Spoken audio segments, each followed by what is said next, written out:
Hello student. स्वागत है आप सबका जीनियस एकेडमी क्लासेस में। मेरा नाम है संदीप सिंह और मैं आपको बायोलॉजी पढ़ाऊंगा।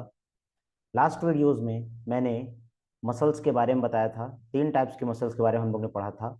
कार्डिक मसल्स, स्केलेटल मसल्स और हम लोग ने विसरस मसल्स के बारे में थोड़ा बहुत पढ़ा था।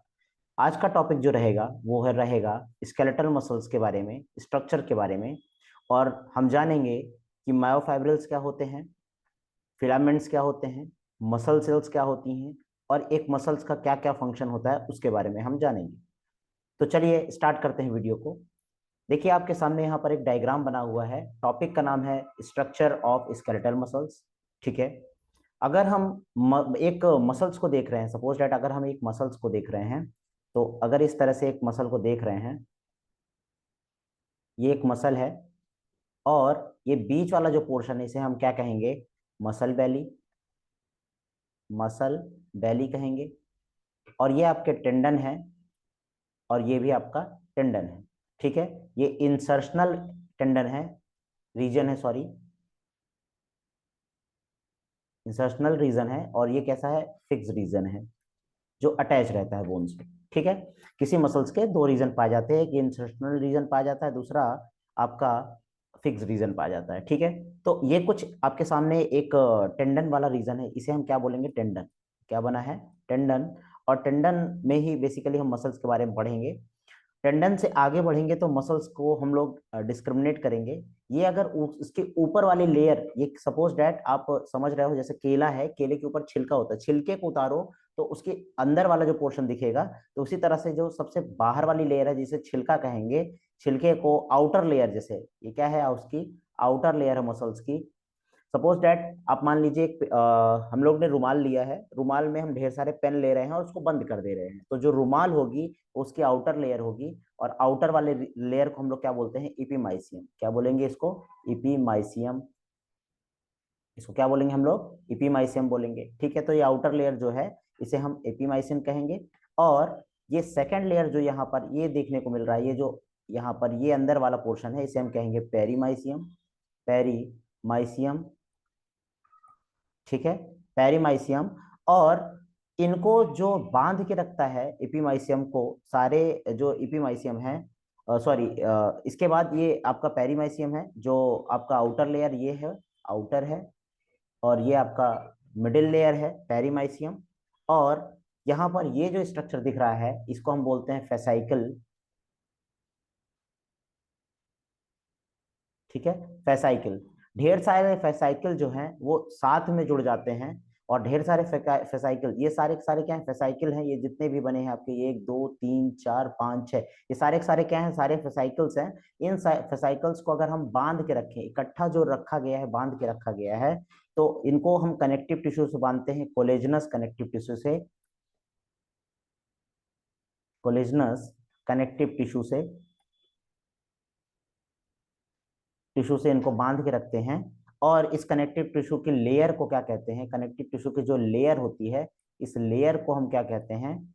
इस लेयर को हम बोलते हैं फैसिया। क्या बोलते हैं इसको? फैसिया। ये याद रखिएगा। तो ढेर सारे फेसाइकल्स को हम बांध के अगर रखते हैं, तो वो जो बांधने का अपीयरेंस है, लूज कनेक्टिव जो कनेक्टिव टिश्यू आपका उसको बांध रहा है, किनको? फेसाइकल्स को, उसे हम बोलते हैं क्या? फैसिया। ठीक है। और अगर हम मसल बंडल की बात करें तो उसमें बहुत ढेर सारे मसल फाइबर्स पाए जाते हैं। अगर एक मसल बंडल्स की बात करें उसमें ढेर सारे मसल फाइबर्स पाए जाते हैं। और मसल फाइबर्स के अंदर, और हम डिटेल में अगर फाइबर्स की बात करें तो मायोफाइब्रिल्स पाए जाते हैं जो कंटेन करते हैं आपके एक्टिन और मायोसिन फिलामेंट्स। ठीक है। तो कुछ इस तरह से एक मसल का डायग्राम दिखता है। आउटर लेयर को हम इपीमाइसिन कहते हैं और वो जो लेयर है कहीं ना कहीं मसल्स की कवरिंग को बनाता है। ठीक है। तो अगर हमसे एक क्वेश्चन बनता है कि अगर आप ऑर्डर बताएं कवरिंग की, तो कवरिंग का ऑर्डर और उसमें क्या क्या पाया जाता है कैसे देखेंगे हम? सबसे पहले अगर हम कवरिंग का ऑर्डर बनाते हैं, मसल्स की कवरिंग का एक ऑर्डर बनाएं क्वेश्चन के हिसाब से, तो हम बोलेंगे सबसे पहले कौन पाया जाता है? इपीमाइसियम। ठीक है। इपीमाइसियम के बाद फैसिकुलाई।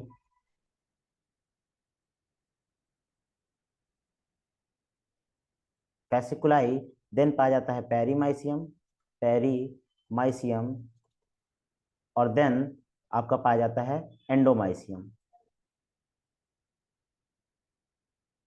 ठीक है, एंडोमाइसियम। अच्छा, यहाँ पर आप एंडोमाइसियम कहाँ पर देख रहे हो, ये जो लेयर, ये जो खाली जगह दिख रहा है, इसे कहेंगे हम लोग एंडोमाइसियम। क्या कहेंगे इसको, एंडोमाइसियम। यहाँ पर मोटर न्यूरॉन्स प्रेजेंट होते हैं जो बेसिकली फंक्शन करते हैं, मसल कॉन्ट्रेक्शन कराते हैं। तो motor, M for muscle and M for motor, ठीक है, मोटर न्यूरॉन्स प्रेजेंट होते हैं। यहाँ पर कुछ आप देख रहे हैं, ये स्ट्रक्चर्स जो बने हैं इन्हें हम कहते हैं ब्लड वेसल्स। इन्हें क्या कहते हैं, ब्लड सप्लाई देने के लिए यहाँ पर क्या प्रेजेंट होगा, ब्लड वेसल्स प्रेजेंट होगा। ठीक है, और सार्कोलीमा जो है, सार्कोलीमा यहाँ पर मसल्स की लेयर है जो यहाँ पर प्रेजेंट है। तो ये कुछ ना कुछ आपका ऐसा लग रहा है जैसे कि एक मसल है, एक पैकेट है, उस पैकेट में जैसे मान लीजिए ढेर सारे आप पेन लिए और ढेर सारे पेन को किसी कवर में लपेट के रख रहे हैं और एक एक हम अंदर से निकाल रहे हैं। उसी तरह से देखने को मिल रहा है कि जो हमारी स्केलेटल मसल्स है उसका अपीयरेंस कुछ इस तरह से देखने को मिलता है। चलिए आइए अब हम सेकेंड हेडिंग में चलते हैं। सेकेंड हेडिंग बात करते हैं एक मसल सेल्स कैसी दिखती है। ठीक है, अगर हम मसल्स की बात कर रहे हैं तो muscle also contain muscle cell. एक मसल सेल किस तरह से दिखती है, चलिए हम उसके बारे में यहाँ पर देखते हैं। तो हेडिंग हमारी है यहाँ पर, सेकेंड हेडिंग है हमारी मायोसाइट। मायोसाइट, मायोसाइट मतलब मसल सेल। क्या कहते हैं इसको, मसल सेल। ठीक है, ये एक मसल सेल की प्रॉपर्टी है। मसल सेल देखने में कैसे लगती है, सबसे पहला फैक्टर इसका लिखते हैं, या सबसे पहला इसकी पॉइंट लिखते हैं। ये होती है बेसिकली इलोंगेटेड। कैसी होती हैं ये, इलोंगेटेड सेल होती हैं। ये कैसी दिखती हैं, इलोंगेटेड सेल और इलोंगेटेड फाइबर्स। कैसे दिखेंगी ये, इलोंगेटेड फाइबर्स,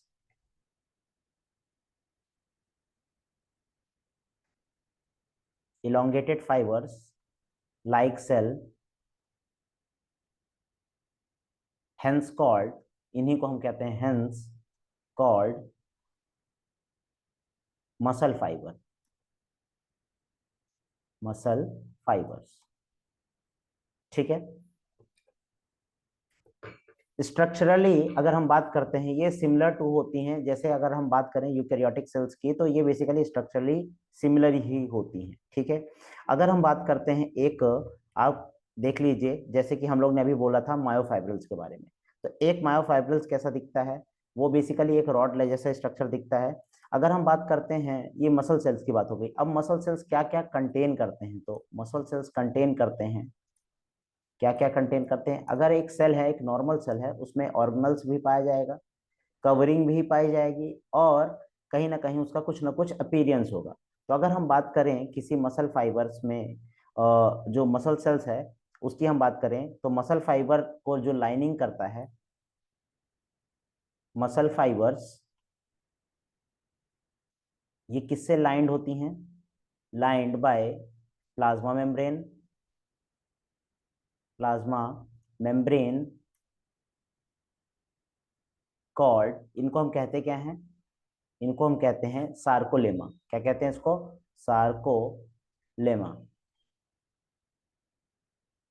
जैसे कि प्लाज्मा मेम्ब्रेन होती है उसी तरह से सार्कोलेमा है जो एनक्लोज करती है, एनक्लोज, एनक्लोज सार्कोप्लाज्म। इसको एनक्लोज करती है, सार्कोप्लाज्म। ठीक है, जैसे मान लीजिए कि ये मसल सेल है और इसको एनक्लोज करने के लिए यहाँ पर क्या है, सार्कोप्लाज्म को एनक्लोज करने के लिए यहाँ पर क्या प्रेजेंट होता है, प्लाज्मा मेम्ब्रेन, जिसको हम क्या बोलते हैं, सार्कोलेमा। ठीक है, सार्कोलेमा में अगर हम एक मसल सेल्स की बात करें तो उसमें कंडीशन जो होती है सिंसाइटियम कंडीशन होती है, मतलब मैनी न्यूक्लियाई प्रेजेंट होते हैं। तो सार्कोप्लाज्म में, सार्कोप्लाज्म में कंटेन करते हैं, ये सार्कोप्लाज्म कंटेन मैनी न्यूक्लियाई। क्या कंटेन करते हैं ये, बहुत ढेर सारे न्यूक्लियाई कंटेन करते हैं। अगर हम बात करें इसके साइटोप्लाज्म की, मसल सेल्स के साइटोप्लाज्म की बात करें, तो साइटोप्लाज्म क्या कंटेन करता है, साइटोप्लाज्म कंटेन मसल सेल। कोई मसल सेल है, मसल सेल का साइटोप्लाज्म क्या क्या कंटेन करता है, उसमें क्या क्या पाया जाता है, तो हम ये लिख सकते हैं। सबसे पहले इसके साइटोप्लाज्म को हम लोग क्या कहेंगे, सार्कोप्लाज्म कहेंगे। क्या बोलेंगे इसको, सार्कोप्लाज्म बोलेंगे। ठीक है, और कंटेन क्या क्या करता है ये, पहला बात हम लिखते हैं माइटोकॉन्ड्रिया। माइटोकॉन्ड्रिया तो जो एक मसल सेल है उसके माइटोकॉन्ड्रिया का नाम थोड़ा अलग होगा नॉर्मल सेल से, इसे कहते हैं हम लोग सार्कोसोम्स। क्या बोलते हैं इसको, सार्कोसोम्स बोलते हैं। दूसरा ऑर्गेनल कौन सा पाया जाएगा, ईआर, एंडोप्लाज्मिक रेटिकुलम। लेकिन यहाँ पर हम मसल सेल्स में इसको एंडोप्लाज्मिक रेटिकुलम ना कह के हम कहेंगे इसको सार्कोप्लाज्मिक रेटिकुलम। ठीक है, जो बेसिकली कैल्शियम का स्टोर हाउस माना जाता है। ठीक, तीसरा पॉइंट हम बात करते हैं गोल्गी गोल्गी बॉडी। यहाँ पर गोल्गी बॉडी भी पाया जाता है। वाटर भी पाया जाता है, लगभग कितना कितना परसेंट, 75% मसल सेल्स में पाया जाता है।